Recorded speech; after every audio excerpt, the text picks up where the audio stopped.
All right, guys, so the insurance company's on their way to pick up the Ninja400. This thing does start up. I want to tell you guys, man, I know some of you are worried about blowing these bikes up. You can rev this thing in every gear to the absolute limit for 2 years and you will not blow this engine. Oh, we're gonna fall.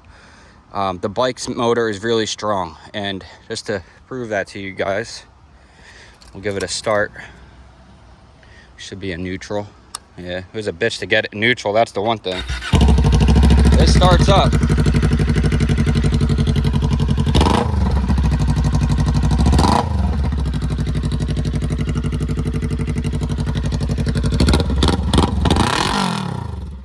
But, you know, I'm not gonna part it out.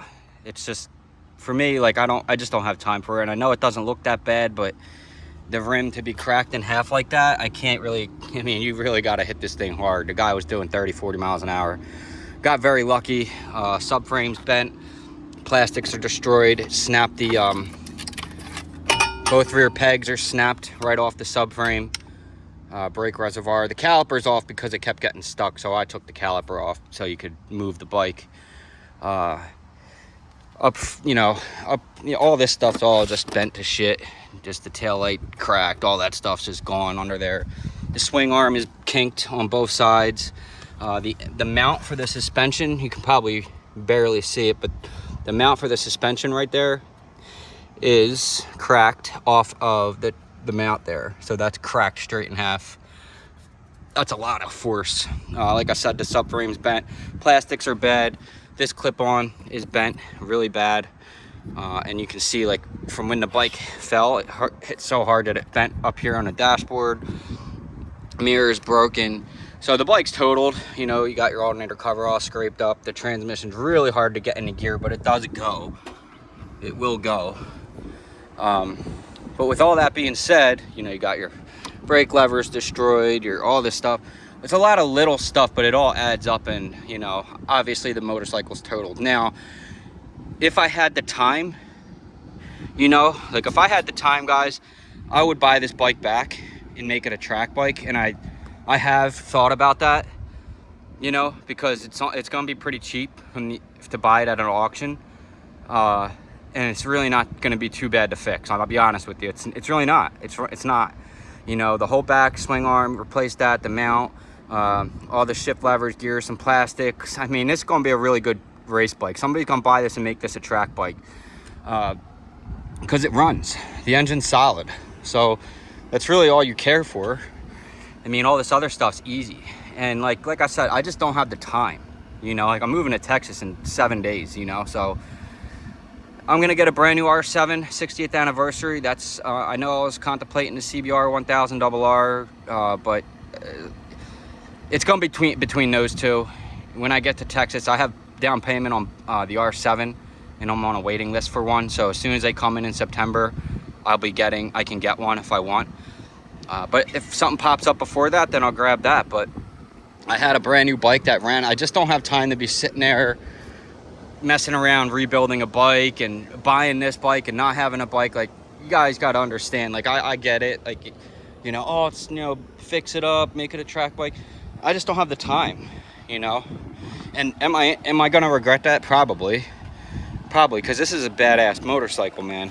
I mean, and I love it. I'm gonna miss it. I'm gonna miss it a lot. This was a crazy experience in my life, for sure, and it taught me so much about motorcycling. It's still, I believe, probably the best bike you can get for a beginner, minus getting hit from the back. Like I said, I got really lucky. I didn't get killed or injured seriously.